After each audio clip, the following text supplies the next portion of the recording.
Hello learners, welcome again to the course. In the previous lecture, we have discussed about a case study in which we map the scientific productivity of a domain. We have considered the example of an application of AI in tourism where we extracted the data from Scopus based on certain conditions. These conditions were like year, language of the documents, publication stage and the document types. And finally, we have downloaded the data in the CSV format. After downloading the data, we have analyzed it in R and we have done like annual productivity distribution of publication, citations. We have visualized the year-wise publication in the line plot. Then we have also seen how we can beautify the graph. We have discussed about the prolific sources and we have seen how we can have top 10 sources or the sources based on the conditions like we have 100 or more publications. Then we have discussed about the authorship analysis, how we can count the number of authors with the help of pattern matching. We have visualized the authorship analysis in the stacked bar plot. Finally, we have discussed about the identification of the core sources using the Bradford law. So to do that, we have taken up the code from the Bibliometrics GitHub page, and after changing the column name of our data set, we have run the code to get the results of core sources as per Bradford law. So in this particular lecture, we will be discussing about the case study on an author. We will be doing some analysis on the publication of an individual scientist. For this example, we will take the scholarly data of Professor Vijay Ketan Panigri, who is professor at Department of Electrical Engineering at IIT Delhi. So in the literature, the research assessment of a scientist is commonly known as scientometric portrait. It was first coined by Kalyani and Kalani in the year 1993, who conducted a scientometric portrait of Vinodini Reddy, who was the director of National Institution of Nutrition, Hyderabad. Some other researcher gave the term like biobibliometrics, but it did not get popularized, and the term scientometric portrait is commonly used for such kind of analysis. So, scientometric portrait is conducted to recognize the prominent scholars, inspire others, and guide those who dedicated their life to scientific advancement. So, generally, the following information and points are to be included in the scientometric portrait of an author. This information guide is created by these three authors. So, in this, first we have a bibliographical sketch that includes the date of birth, place of birth, family, and secondary education. After that, in education, we have information like where the author have completed undergraduate, postgraduate, and PhD, or maybe the PDF, and the main research area of PhD and PDF, and under whom the PhD and PDF is conducted, who are the supervisor, advisor, and role models. Then, what all the places the author have worked, position held, membership in the organization, author responsibility like editorial, peer reviewer, and engagement with the industry. What are the hobbies of the author? What all places the author have traveled and all. So in research output, we would like to see about the type of document published like journal articles, conference paper, book chapter, letters, book review, editorial notes, books, monograph, etc. Then number of publication, research productivity throughout the year, expertise area and all. And in research impact, we understand the impact of the research like citation, H index, G index, and in collaboration we map the degree of collaboration, who are the major research collaborators, and looking collaboration location wise, maybe the affiliation wise and so on.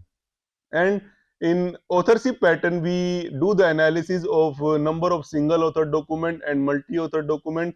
Inside the multi author document, whatever the order of authorship, whether the author was in the first author or the second author or third author, then what all the authors have contributed to teaching, like the course taught or developed, number of students that have been supervised by the authors, and the topic of the dissertation and the thesis, and in the final the different award recognition received by the authors. But in this particular study, we will be focusing on doing the analysis of research output and research impact of Professor Vijay Kant Panigri of IIT Delhi. So to do that, we need to follow the same step what we have followed for doing the analysis of mapping of research of AI in tourism. Generally, while doing these kind of analysis of an author, no or minimum filters are to be used during the data extraction. As you see in the previous, like when we were discussed about mapping of AI in tourism, we have done the lot many filtration like those language wise or year wise, but here our aim is to portray what all documents have been published by the author. We won't be using any of the filters. Then here selection of terms are not there, but we have to search the database with the name of the author or the author ID or the Scopus ID. Let us first search the database and extract the publication data of the professor. So this is an interface of Scopus. On this, we'll go to the tab authors, and here we will write the name of our professor.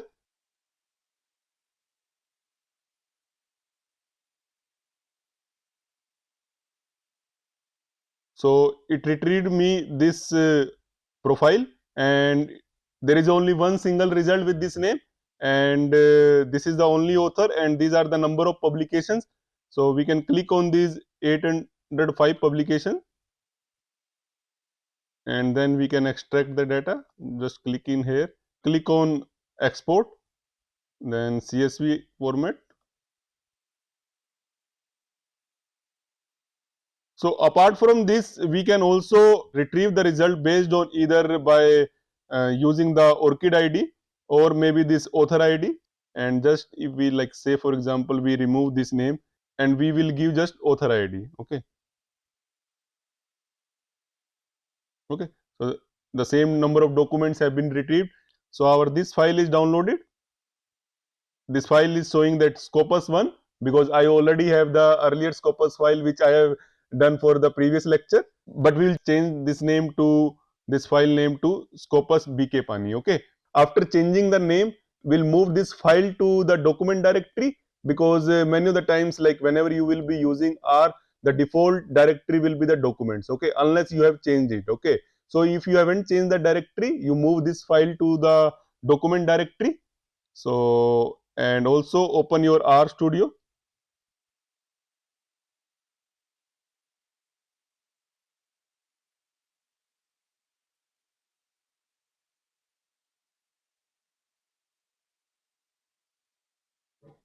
After opening, the first thing we'll do the checking of our current working directory. So if I do like this, I'll get the results. My current directory is non document. So I'll keep the file this Scopus BK Pani into our document directory, or I can give the full path here, or I can change the current directory to downloads. I'm not changing the directory and I'm keeping the this whole file to the document directory. Okay. So next, what we have to do? We have to import the data. So how we will import? We'll just write the name of the file. So there are like these are the 4 file. I'll just select this file and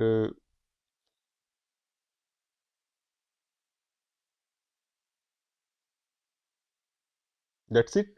So my data is imported. So now what all analysis we will be doing on this data? So on this data we can do multiple analysis. Some of the analysis are listed here.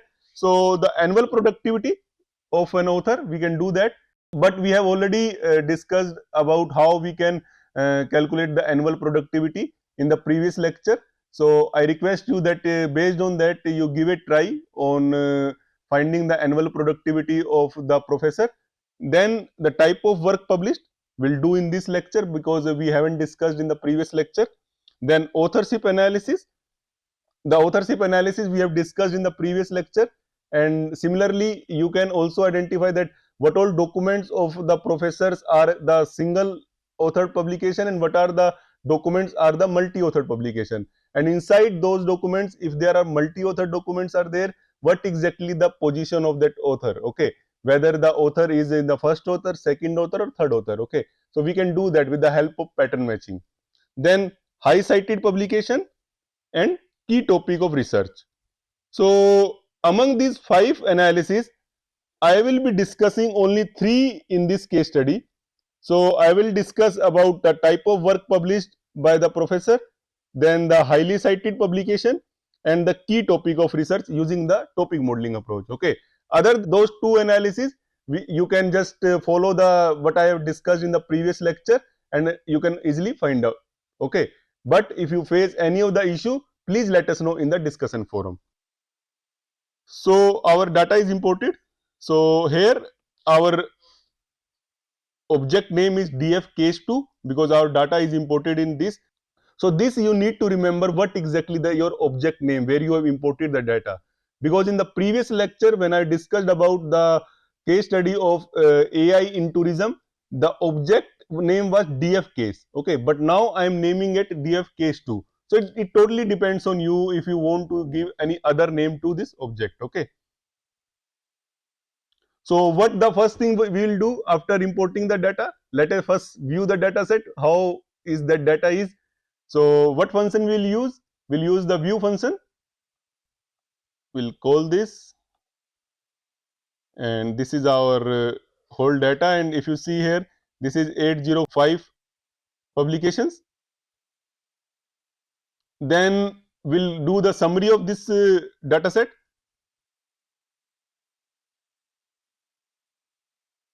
And if we see the output of this summary, all those things are available.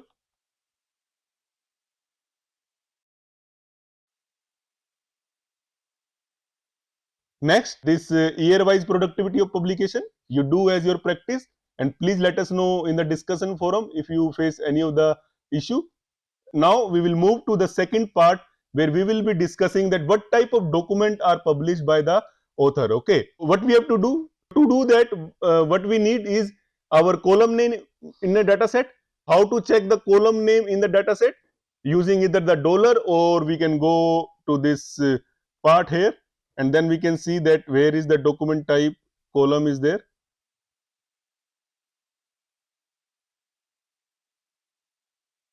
So this is the document type column is there,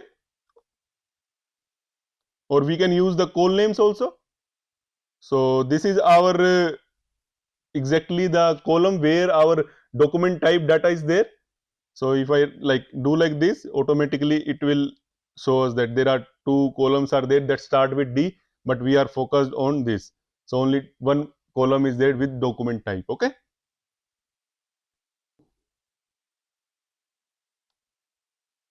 Now what function we will use to count the occurrence, like the number of occurrence of articles, number of occurrence of conference paper, or maybe the book review. So the one function we have used most of the time for counting the occurrence, what that function is? Table function. We will use the table function. So if we do like this, so it gives us the result that the professor has published 395 articles, 15 book chapter, 363 conference paper, 26 editorial, and 6 review, okay. Will assign to a object, and now we can see this object, okay. We can easily see that article 395 in a tabular form, what output we have seen here.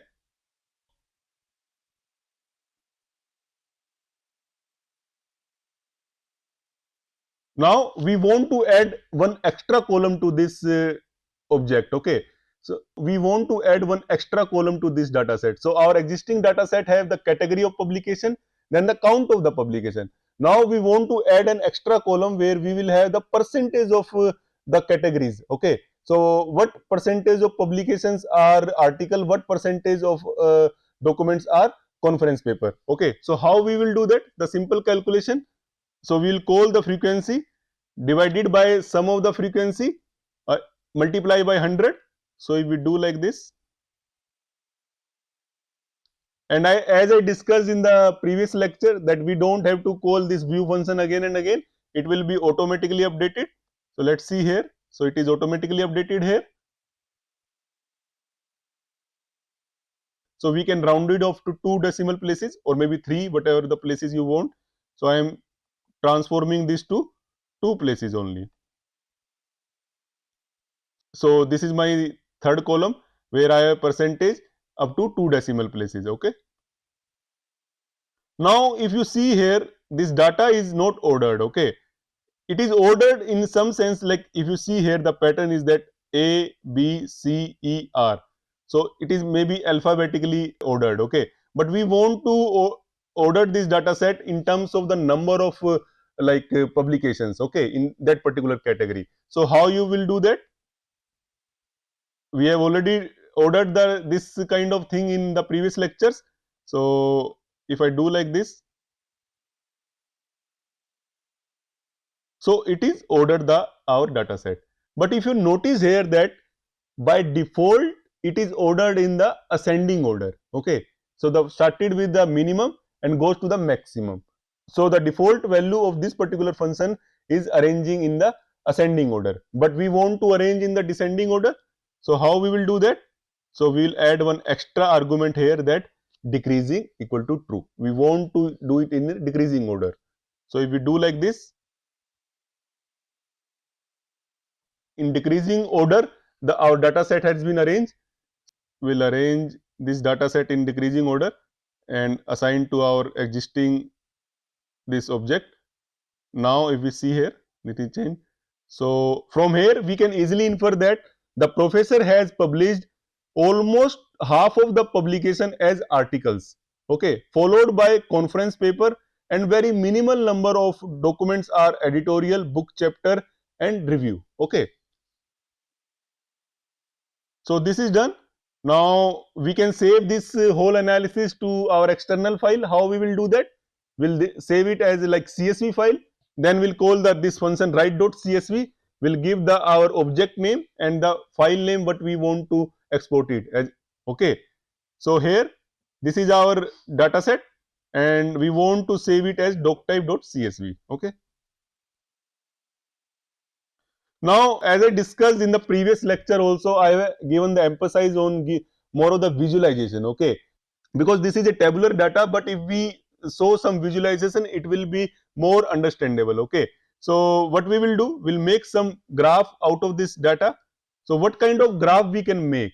So one possible graph I can think of is that pie chart, because in pie chart we can show that this much area has been published as article and this much area is a conference paper, okay. That clearly visualize that major area is related to article and conference paper. I'll generate pie chart. As I discussed earlier also, that many of the function names are related to the task what we want to do. So for creating a pie chart, we have a function called pie, and before using any of the function, what we do, we just check with a question mark that how we have to call this pie chart function, then what are values we require. So if I do like this, and if you see here on this side, all things are given, okay, how you have to call, what are the arguments are there, okay. So to generate the pie chart, what we need, only frequency value. So we'll call this frequency. So we need this column only, and then we'll call this pie function. So if you see here, our pie chart is done, okay, but it is not that much information is not there, okay, and the colors are also, some light colors are there, okay. So we'll modify this pie chart. So how we will do that? So let's first add some labels to it, okay. So this 1 2 3 4 5 doesn't showing any information, okay. So we'll add the label, and under this function we have the label argument where the value should be var1. What exactly var1 is? Var1 is this document type, article, conference paper, editorial and all, okay. Then the main is the title of the graph. So I'm just giving the pie chart. Then the color. So here I am using the rainbow platelets, okay. You can give any like 6 colors, 7 colors, whatever the color you want to have. And under this, what I am calling here is the enrow df doc type. So what this enrow is? So enrow is basically selecting the colors from the rainbow based on the number of documents we have, okay. So here we have how many number of document type? We have 5. So 5 rainbow color will be selected, okay. And this sex 0.5 the size of those label, okay. So if I call this, it is done. So we can see that article, conference paper, review, book chapter, editorial is there. We can also this size is too small, we can just simply put to 1,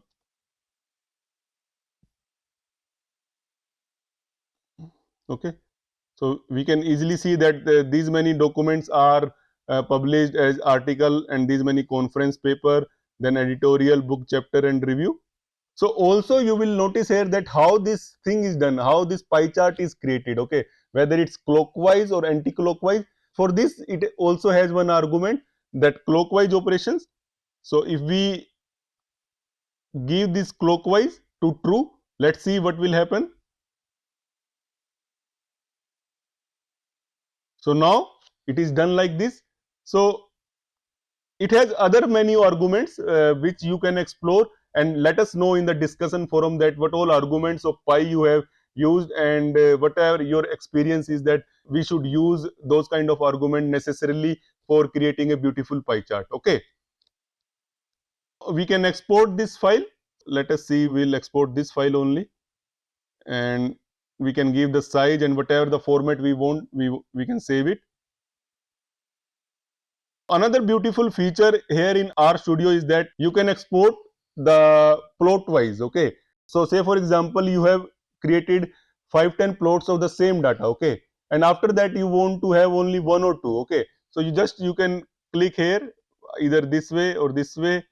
Okay, so if you want this pie chart, you just export it, or maybe you want this, you just click here, save as image, so this will be exported. Okay, so our document type is done. So next we will move to the our second analysis, which is highly cited publication. To calculate the highly cited publication, what all things we need?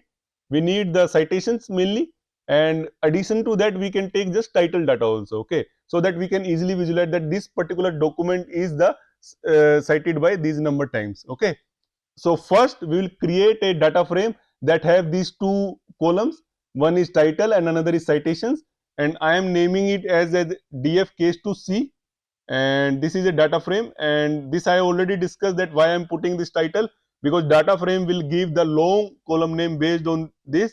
So that is why I am putting here title equal to this and citations. So sometime when you will use this kind of names like what I have used citation, so it will automatically display that there is a function exist with small c. Okay, so sometime confusion can happen. Okay, so try to avoid this kind of column name.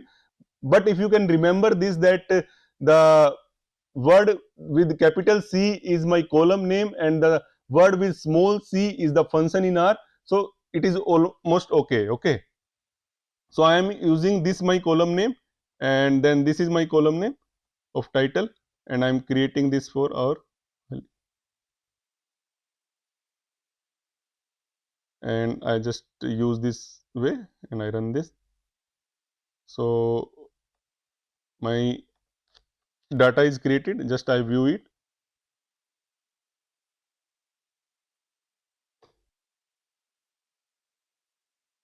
So this is our data set.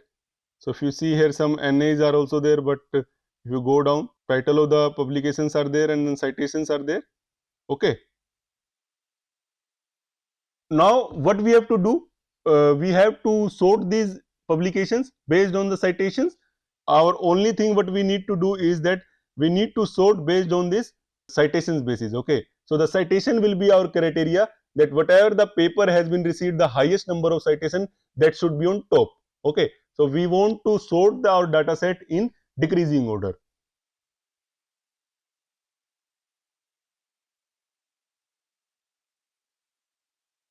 So we'll call this, and now we will see our sorted data. So it is sorted down.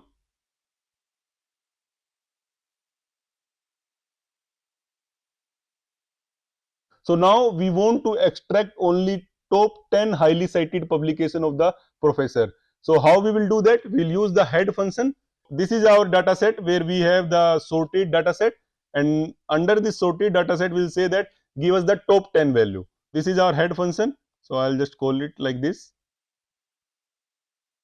And now if I see our top 10, this is our sorted data set where we have title and citations, and here we have the top 10 publication with highest number of citations. Okay, so now say for example we want to have all those publications which have received at least 100 citations. That means we want to have the publication which have received 100 or more than 100, maybe 101, 102 or maybe 200. Okay, how we will do that? So this is your practice assignment. You just try based on like the lecture we have discussed yesterday, and let us know in the discussion forum that how you have calculated the publications which have received at least 100 citations. Okay, let's move to our third analysis, which is topic modeling. So here we want to extract the topics from the publications. So how we will do that? We will use the LDA approach we have discussed in the text mining week. These many libraries we required for doing that. We'll run this, and also ggplot2 for plotting that topics and those words score. In topic modeling, what first thing we do? We have already imported the data. After importing the data, we go with attaching the title and abstract, because we have get the data in text in mainly in title and abstract. We are not taking up the full PDF. We will attach those title, and this is our abstract. So our original data set is DF case 2. If we see here, so this is our data set 805 publication. So we are going with title and then abstract. Okay, these two columns. We'll take these two columns and make it as a single column where we have the title and abstract together. Okay, so how we will do that? We will use this paste function, and if I do like this,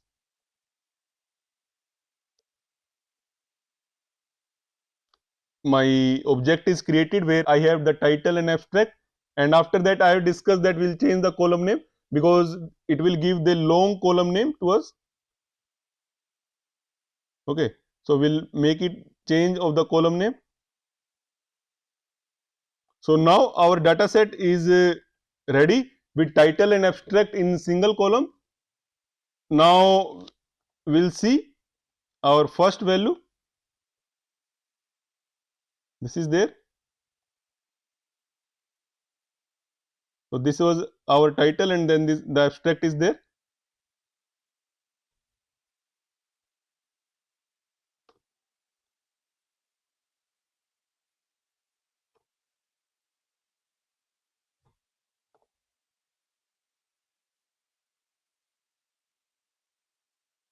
So this is the title. We have the title here, and then this is the abstract. Start with the integration. If you remember, when I was discussing about the text mining of our Journal of Cleaner Production, we have this particular string in the end, and we have discussed that this we will be removing. But here all publications are not from elsewhere. Okay, it can have multiple other pattern. So first we need to see that what exactly our data set is. So let us just first go through our data set. So this is the first abstract where we found that okay, this we have to remove.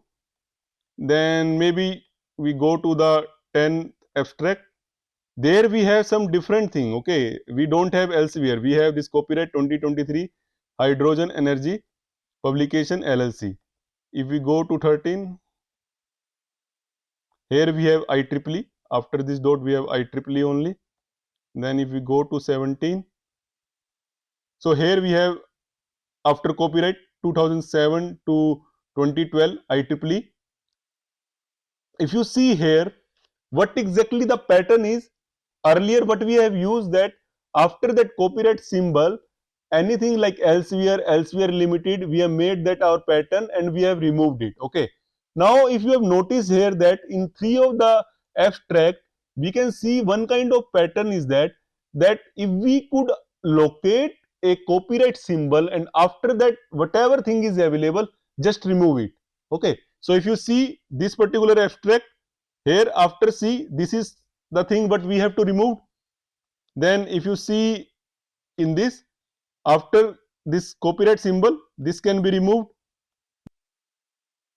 Then here also. Okay, so one thing we have easily found that okay, we have to make a pattern in such a way that whatever the thing is coming after the symbol copyright, you remove it. Okay, that is so. So we can do like this. So this is our pattern. So this is the copyright symbol, and whatever thing is coming, just remove it. So using this, so it is removed. Now if we see in the next one also, it is removed. Now we'll see here also it is removed. Now another pattern we need to find out is in this. Okay, here what exactly is that? After the last period symbol there is some word is there. Okay, so this copyright symbol is not there, so we don't know, because we have the 800 publications are there, and each abstract sometimes other publishers details can be there. Okay, so what we will do is that whatever the thing is in the last, we will remove it. Okay, so we will create a pattern, and now if I do like this, so that IEEE is removed. So our combined pattern is either anything you find related to copyright symbol, and after that whatever you find you remove it, or the last word. Okay, this IEEE or anything is there. Okay, so we'll use this pattern, and this is the pipe symbol. This pipe symbol what exactly represent? Or either this or this. So we'll create this pattern. This is my pet. So now if I call this, that is removed, and for 13 also it is removed. Okay, so it is working absolutely fine. So this is the only thing which you need to remember, like whenever you are extracting the data from different source, so it may have different, like these kind of text are there. Okay, other than that we have already created our one function, so we have spent a huge amount of time for creating this function. So I'll just simply copy that function to here and use it. So what exactly change I am doing here is that I am changing my pattern. Okay, so this pattern may vary from your study. Okay, so you need to know, like if you don't have this kind of pattern in your data set and something else, so you need to change that. Okay, and also like if you find some other pattern other than this, please discuss in the discussion forum, so that we can have that what all kind of patterns can be in this academic data set we have. Okay, so this is our function. So this is the exactly the same function what we have created in week 9 lectures. So I'll just simply run this.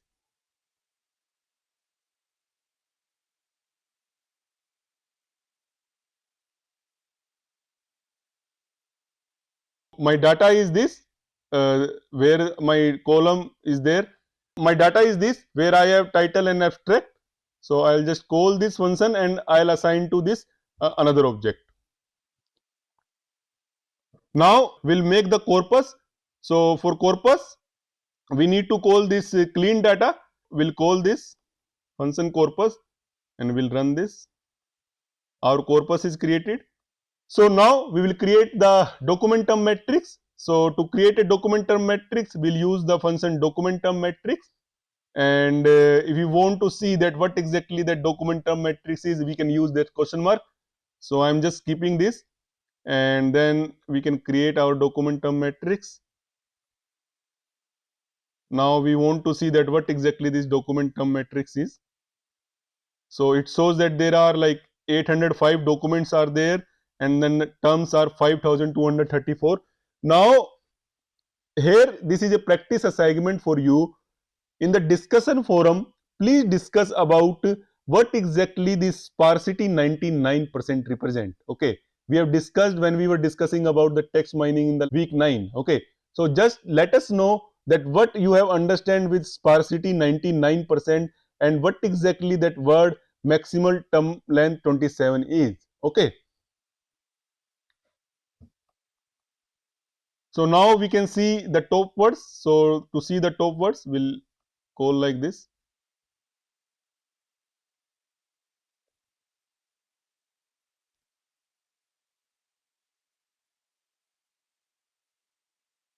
So these are the top words.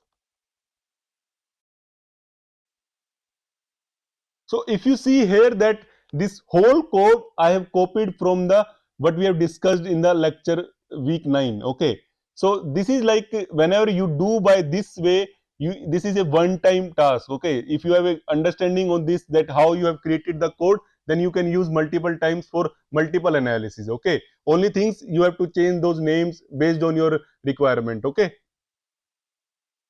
now you can save these top 50 words in external file. So I just changed to our authwards, and if I do like this file is created. We can see in documents.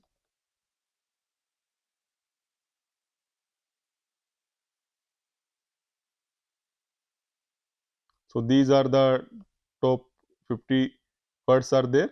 Okay.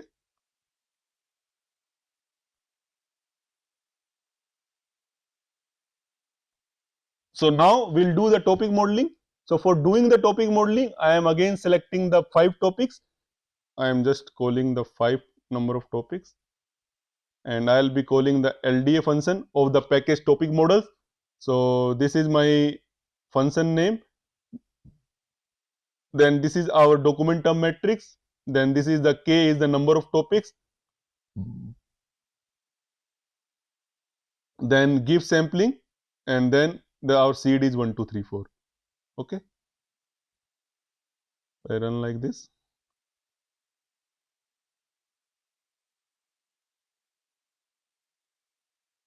Our LDA model is done. Now we can see our topics.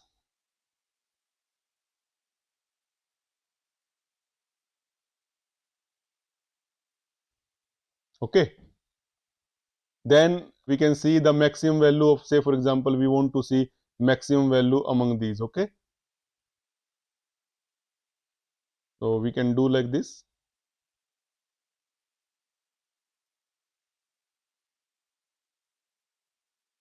And if we can sort this value in decreasing order. So this is the value what we have got it from here, the maximum value. So maximum value of beta score for that one term. Okay.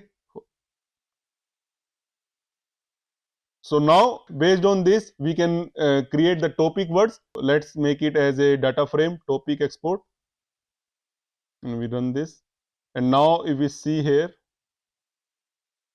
so these are our 5 topics and corresponding 10 words are there. Okay. This we can export it. So like I'll just name it as topic export, and maybe AU.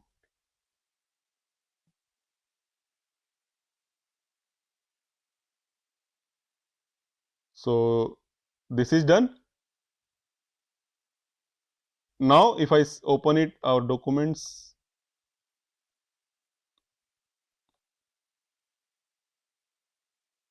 okay. So these are the 5 topics are there, and these are the 10 words corresponding, and based on this we can now get to know that what exactly that topic 1 is, topic 2 is. Okay. Now we want to have the top terms of that particular topic. We will call this library deployer for this process, and we'll call this based on beta score, and we see our top AU terms. Okay. For topic 1, we can see that here these are the words are there based on their beta score. Okay. Here we have the topic and the corresponding words, but we want to have this beta score also. Okay. What word exactly have the highest beta score? Okay. So this information we have. Now we can visualize it, this information, that this is the topic. For this topic these are the 10 words are there, and this is the beta score. Okay. What plot we will do? We'll do the bar plot. To create the bar plot, I will reuse the code we have created in our previous lectures.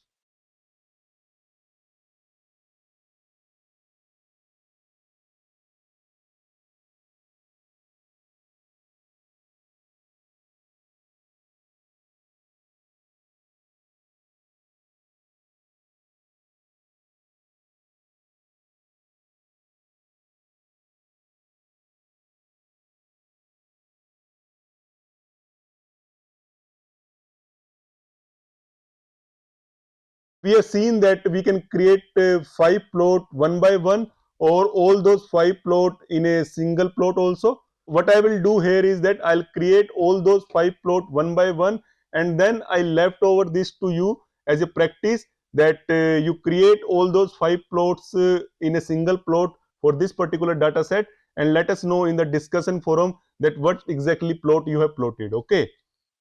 How we will plot this bar plot of topics and terms as per the beta score? So we'll call the beta score of our terms, and then these exactly the terms, okay, and this is the title of our plot, okay. So if I run this, so for topic 1 that is done. So the terms like power, control, grid have more beta score compared to other words, and similarly for topic 2 if we see here. So if we see the topic 2 bar plot, there is not much difference in the beta score between the terms. Like if we see for topic 3, yes, for in topic 3 we have this word energy, which is having the high beta score compared to other terms. Other terms have their like close beta score, okay. Then we go for topic 4. Similar kind of things are for topic 4 also, and for topic 5. Yes, so in topic 5 also one word algorithm is having the high beta score, but other words are having like similar beta score, okay. So this is how you can plot your topic and terms bar plot. Here we have discussed about the topic modeling of the publication of the professor. So we have done the topic modeling of 805. So now as a practice you just give a try that how exactly this topic can be labeled to those publications, okay. So we have discussed this already in our previous lecture. This is all about this case study of an author. In this particular lecture I have discussed about the 3 analysis. At the first I have discussed about this document type, what kind of documents have been published by the author. Then we have discussed about the citations, that highly cited publication, what all those top 10 publications are there which are highly cited. And I have given this as a practice assignment to you, that you will identify that all those publications which are like having at least 100 citation. And in the last we have discussed about the topic modeling on these 805 publications. So this is all about the case study of an author. We'll see you in the next lectures, where we will be discussing about the case study of a journal and an institution. Thank you.